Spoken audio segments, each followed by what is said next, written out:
So it turns out that the far left and the Islamic Council of Ireland have been lying to us the whole time. The arson attack against the mosque was not done by an Irish man or a member of the far right. It is in fact a Iranian man in his 40s who is currently too drunk to be questioned by the Garda. I will point out to you that the Islamic community has a long history of violence against native Irish people, along with the left, People Before Profit, Sinn Féin, Social Democrats. They're constantly inciting violence and organising violence against Irish people. Just look at Dr. Umar El Qadadri's comments in the past 4 years.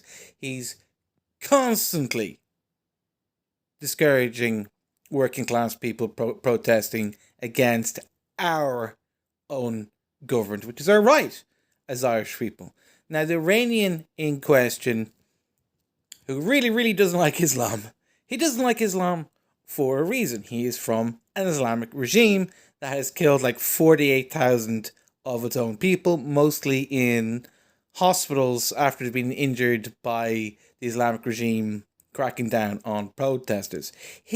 I've been told and contacted by a friend of his who I've met in person, that he's deeply troubled and traumatized by his experience living under the Islamic regime and lost himself. So let's hope he sobers up and recovers. So if we don't want these things happening again, I invite people to look into what the Islamic regime has been doing to its own people and look into the IRGC headquarters is in Blackrock and they're involved in selling cocaine. The hundreds of millions of euros worth of cocaine every year in Ireland, and they have embedded themselves in all sorts of quangos and in the public sector, and they're constantly encouraging violence. There is Hamas-associated people encouraging violence against Irish businesses. I could go on and on about the amount of times Irish people have been stabbed. That mosque in question was the mosque that Riyad Boubacar was in, but he stabbed his Irish children, and one of those Irish children will be in a wheelchair for the rest of her life. So, sure, people shouldn't resort to vigilantism, which is why I said it in the video when I reported it yesterday. But it's not coming out of nowhere. The Islamic regime is embedded in the public sector and is supported by many Irish politicians, which is why they like to push the mythical far right idea when it is in fact something quite different. Ireland is going to become a centre point for World War III.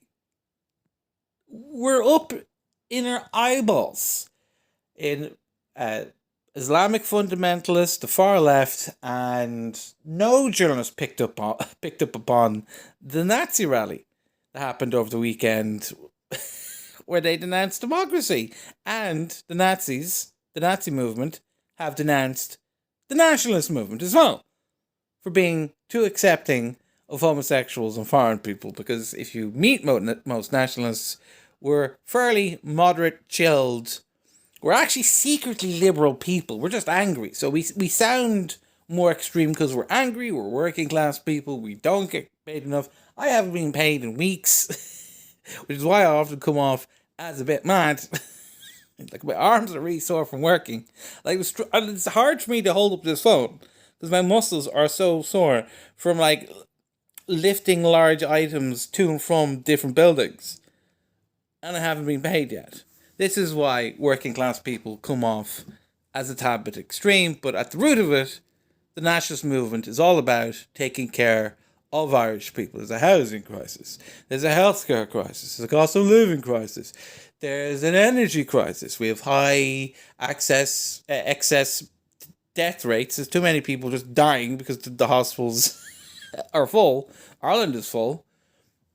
And we can't have children because we're too poor to have children.